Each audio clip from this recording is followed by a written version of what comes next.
Sony Nintendo AP. Sony wasn't supposed to build the PlayStation. It was just helping Nintendo create a new console. Then Nintendo backstabbed them in front of the whole world. This is how a backstab from Nintendo led Sony to build the PlayStation and crush the entire gaming industry. In the late 1980s, Nintendo dominated gaming. Its SNES console was a massive hit, but it needed a new upgrade, a disc-based system to replace cartridge. But Nintendo didn't have the tech, so it partnered with Sony to build a CD-ROM add-on for the SNES. It would be called the Nintendo PlayStation. Sony poured money and engineers into the project. It would combine Nintendo's game with Sony disc tech. The contract even gave Sony licensing right to game on the new format. But Nintendo got cold feet. They didn't like how much power Sony would have over licensing and profits. So they made a secret deal behind Sony's back. During 1991, Sony took the stage at CES to unveil the Nintendo PlayStation. The very day Nintendo betrayed them, announcing a new partnership with Philips instead. Sony was humiliated, executives were furious. But instead of backing down, they quietly started planning their revenge.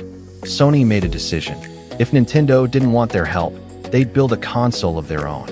A more powerful one under full Sony control. And when it was launched in 1994, they called it the PlayStation. It was a beast. At first, nobody believed they could pull it off. Sony had never made a console. They weren't even in gaming, but yet they made the beast, 3D graphics, CD-based games, developer freedom, and more. It was modern, cool, and cheaper to make than cartridges. It sold over 100,000 units on launch day in Japan.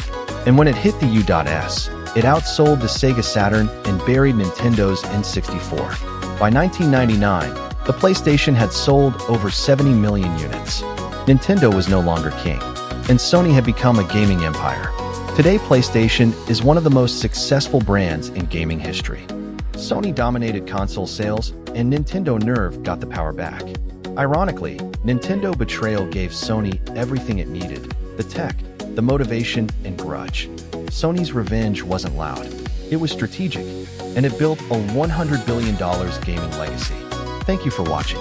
Don't forget to like, share, subscribe, and follow us at m.w.e World to learn something new every day. Thank you, and see you next time. Bye.